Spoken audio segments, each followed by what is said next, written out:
Okay, y'all, welcome back again. I kind of goofed on that last video there with that unboxing.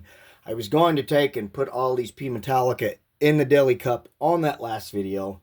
Like I said, I can hardly contain my excitement, so I'm distracted and I forgot that part. So just going to be another video. I told you it would be more than one, but now we are going to attempt to get these guys out of the cramped close quarters that they are in. Hopefully they can get a drink of water. And also, hopefully, we don't have anyone that wants to bolt and run on us. Hopefully, they'll all do pretty well. My experience with Poecilotheria, especially packing them, rehousing them, stuff like that, I rarely ever get defensive posture out of them, and they're typically very shy and can be stubborn as far as getting them to move, as this one is now doing. It does not want to come out of there. And considering my limited options here, there we go. It's going to be a little tricky, but there that one is out nice and easy. That is a nice, good-sized Poecilotheria metallica right there. We've got 4 more to go, so we're not going to linger too long on this one. Here we go. There's the first one down. Fingers crossed on the next 4. All right, here we go with number 2. Fingers crossed once again.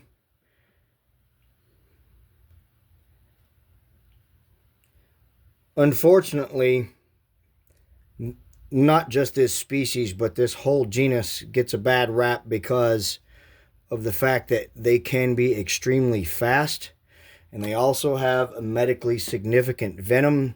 So people that have never kept these animals before, they read those articles or watch those videos, and they let that stuff get in their mind, and they think, oh, there's no way I'm ever going to keep anything that's that fast and dangerous. I haven't seen anything fast and dangerous yet, y'all. We got 3 more to go. Let's keep going. Alrighty, on to number 3. Let's see how this one does.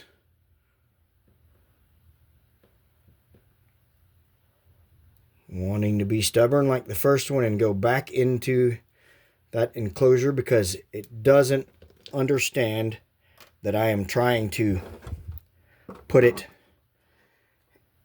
That's why we have catch cups always nearby, folks.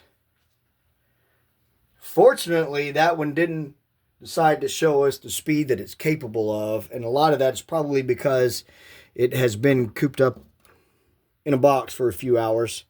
But this is where experience comes in, and we'll still safely transfer that animal into its temporary home. We're going to put that one aside and get on to the next one. Good to see they're getting more lively as we go along. All right, so here we go with number 4. My catch cup back in place.